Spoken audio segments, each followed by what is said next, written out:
Hey, everybody. Welcome to the SAG-AFTRA Foundation's Conversation at Home program. I'm Jim Halterman, West Coast Bureau Chief of TV Guide Magazine.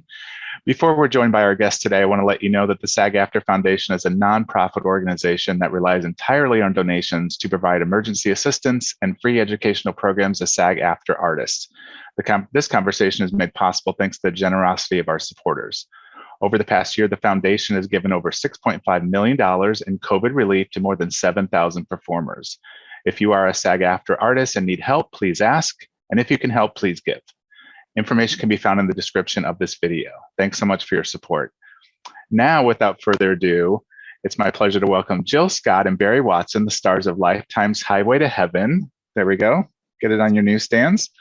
So I watched it a while ago, but I watched it again just to get a fresh take. And it still choked me up and made me laugh at times. I had a question, so I'm glad we're talking again because it's really a special movie, I think. But let's start at the beginning. Obviously, you hear Highway to Heaven, you think of Michael Landon, you think of this series that was on NBC for I think 5 seasons. Mm-hmm. Tell me about your experiences with this show. First of all, Jill, I'll start with you. What did you know of the show back when it aired? I think I probably said this 1,000 times, but it's worth it. This is something that I used to do with my grandma. I used to love watching this show with her. This was her thing. So, it's time for Highway to Heaven.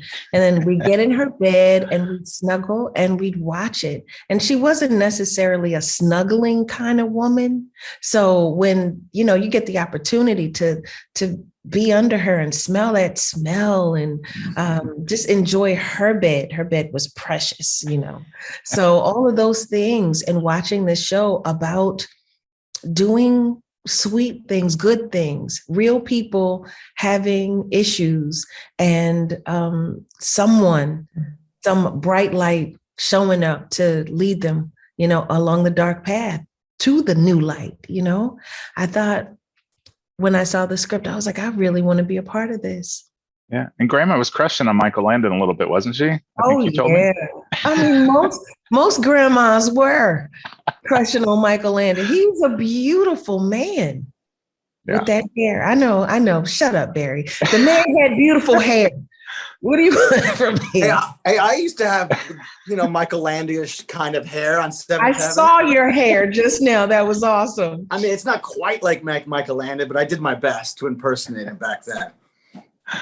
It wasn't bad at all. Barry, what was your experience with the show when it was airing? You were a watcher, I believe. Oh yeah, no, I was a big watcher of Highway to Heaven. It's interesting. You said it was like 5 years. It felt like it was longer than 5 years, but it was only 5 years. Yeah, no, I was such a big fan of the show growing up as a kid. My whole family was. And I think, a lot of people, obviously everybody, I felt like, were people at least that I knew. But what's really cool about all this is that I've told my kids, who are 16, 13, and 9, I was a big fan of the original series. And they haven't seen it, but I'm so excited to sit down with them on Saturday and just have them, they're the new audience for this. There's going to be the original fans of the show that are going to hopefully, I would assume, want to see this reboot with Jill and I. But it's really exciting. I can't wait to see kind of what my kids' take is on it and see if it kind of it hits them like it did me at that age. Yeah.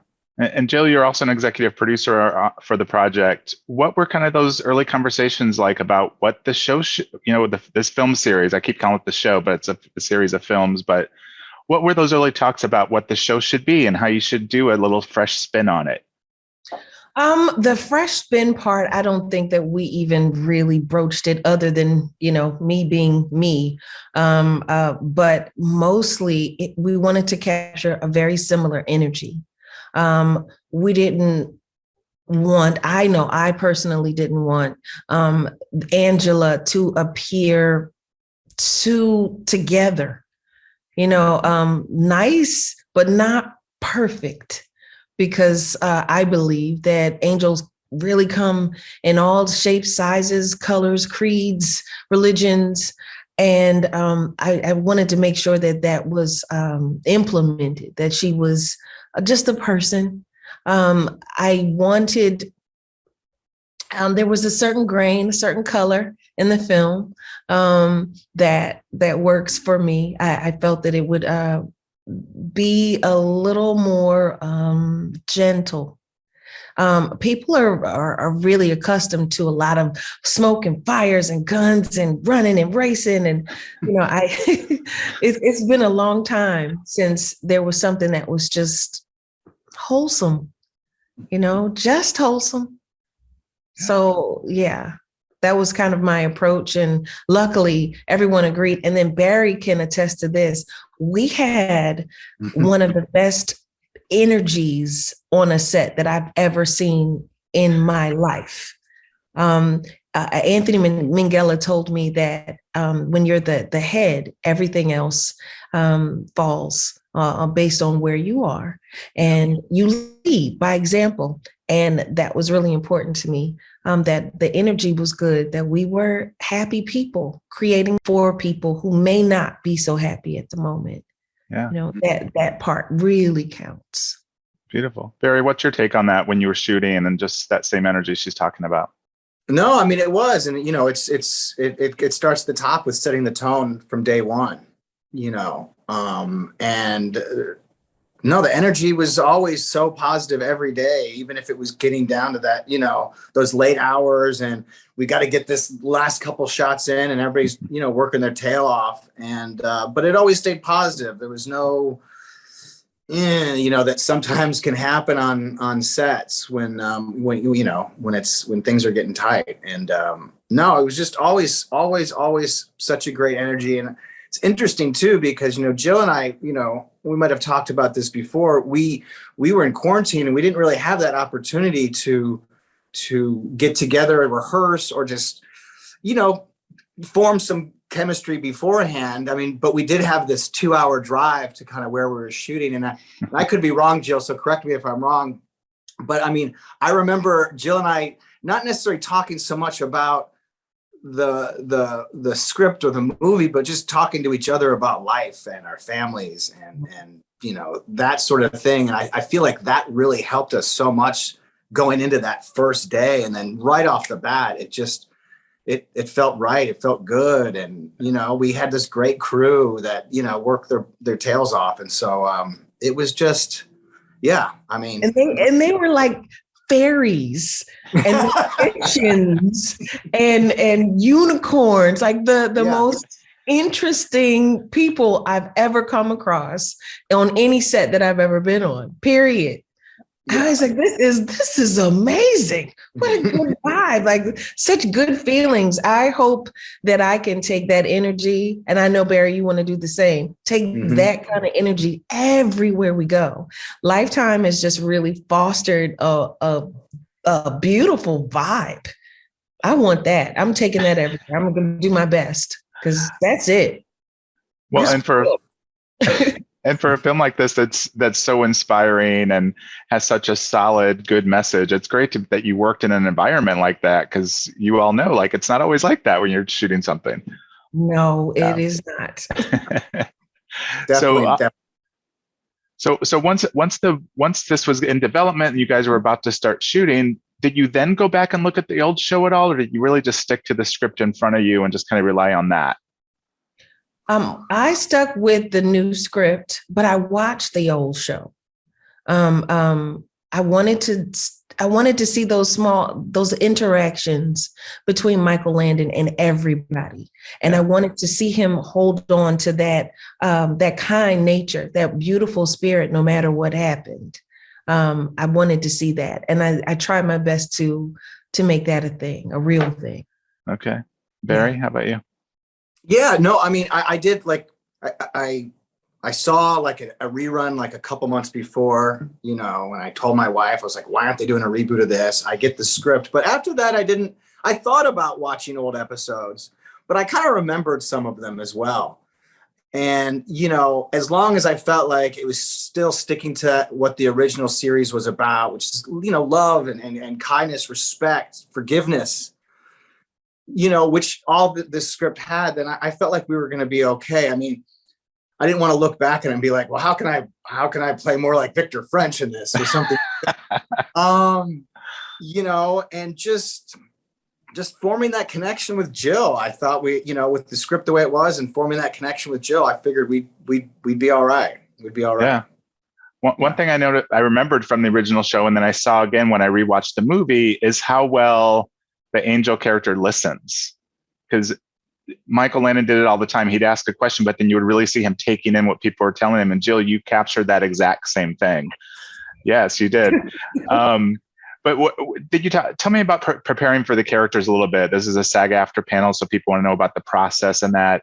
How do both of you work? Jill, we'll start with you. Like, how do you kind of attack a character and kind of make it your own? We got this wonderful opportunity that I've never had before of a 2-week quarantine. And we were both quarantined in Whistler. Now, I normally take time before a character so that I can dig into it and discover all the nuances of a character as much as I possibly can. But this was different. We were quarantined. There was no one around me for 2 weeks. Wow. So at times the silence was deafening. I was on a mountaintop with lots of nature. I saw a bear walk by my little spot, scared me real good. But I could hear the water in the background. You know, there was a river. All of those things, and I had an opportunity to really let go of what any kind of preconceived notion that I had about an angel. What do I know? Well, I'm not perfect. I'm a flawed human being. You know, I've never met a perfect person anyway. So what does this mean? It means patience. It means kindness. It means listening. It means following directions. She follows directions from her boss, and that is primary. More than obviously anything else. That's what she does. So I made those small decisions that seem to be the crux of what an angel could be. And I would suggest a 2-week solitary time for any actor. We just don't get that. I don't know of anybody who's had that before, but I kind of want it before everything else I ever do ever again. Yeah. It was awesome. Okay. Yeah. Barry, how was yours, Barry? Well, you know, it always depends on what sort of genre or anything I'm working on. Is kind of depends on how I prepare for anything. But, you know, or I decide to make my character pick some sort of random animal that I want to sort of portray. You know, but for this, or music, or maybe I'll play a certain songs or something like that, you know, but for this, I didn't do any of that. I just sort of looked at him as like, he's like the Ferris Bueller of junior high principals.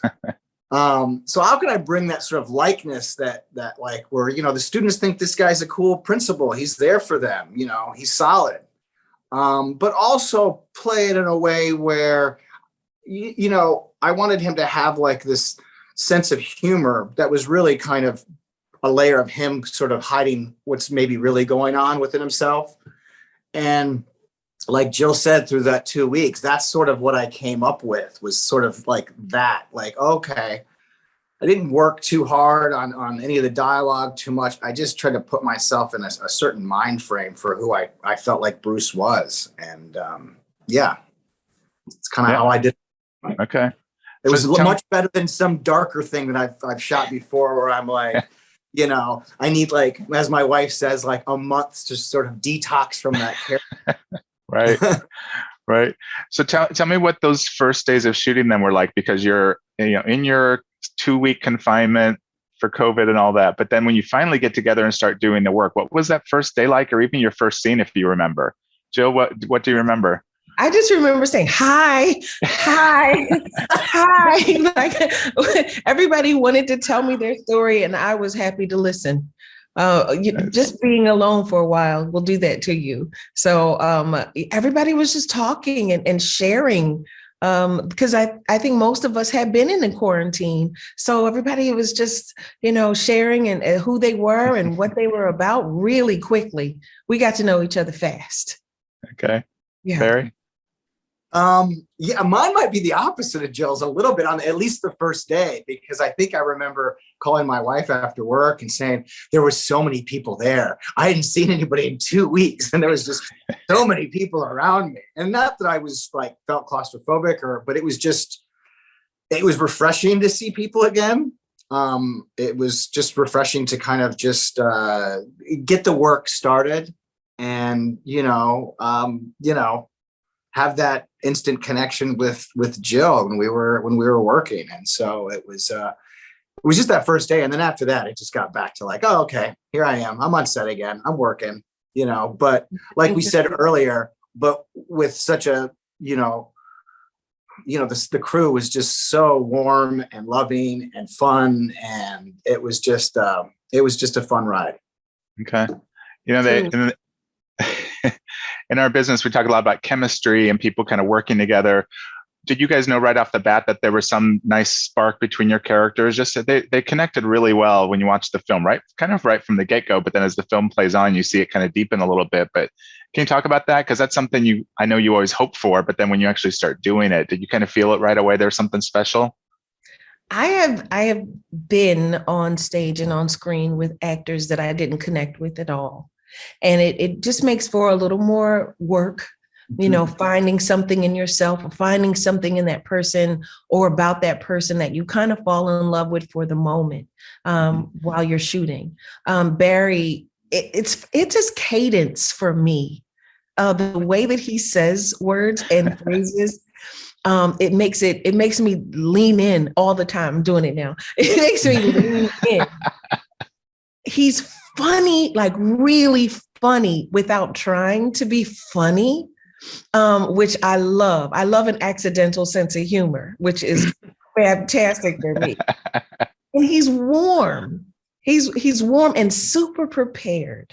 So you've got this professional guy who is great to be around. It wasn't hard to like Barry. Like it just wasn't, and it hasn't been. I like you. What do you want? I like you too. You're my friend. What do you want? You're my buddy. Yeah. What do you want? It's obviously you read the script and you're like, oh, okay, well, these two characters have to have chemistry. And like Jill said, you don't know, and you have to work harder when you're working across, with your scene partner that maybe you don't have that connection with as strongly as Jill and I had right off the bat. And so it really, from day one, once you were like, oh, okay, we're in this together. We're partners. We've got this going on. And we like each other. It just got better and better and better as we kept shooting. I feel like, and I was mad at you when like you had shot most of your stuff, and I was like, wait a minute, like you're supposed to be here.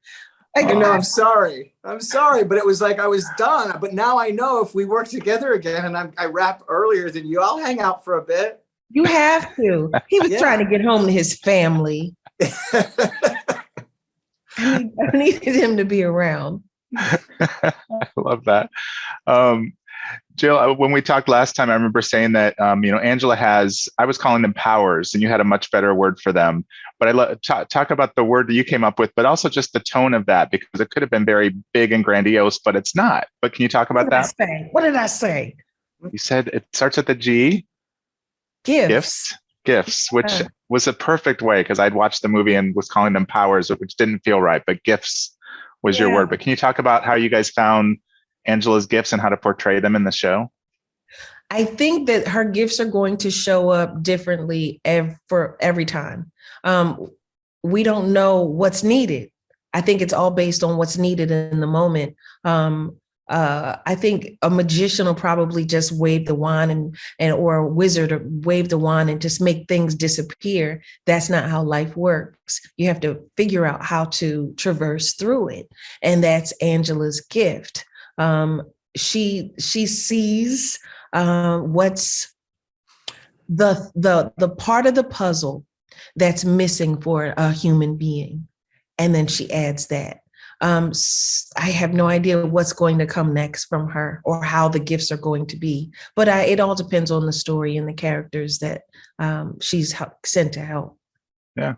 Okay. Yeah. And her gifts don't only help the boy that's in there, the teenage boy who's going through, he's lost his mother, but also Barry's character, which I love that layer to that. Barry, can you talk about that a little bit, like what he gets from Angela? Because he's very smiley, but he's kind of hurting inside. Yeah, and I like I said before, I felt like if I can use, Bruce and use humor to kind of deflect probably what's really going on inside of him, where he really wants to take care of his students and make sure their lives are great. He probably hasn't really been taking care of his self very much. And so, and maybe he doesn't even really truly realize it, until Angela comes into his life. And then once she does, she kind of cracks, some of these layers away and gets down into kind of, how he's been dealing with his own sort of, grief from his past. And it kind of, I still haven't, everybody's seen the movie but me. But hopefully it gets, you kind of see those layers slowly get cracked throughout the film with the relationship with Angela and Bruce. And I think it's most people, huh? Yeah. Most people, there's some stuff in there. That's why therapy is our friend. Yeah. Yes. All week. I know it's how it is with me, sure.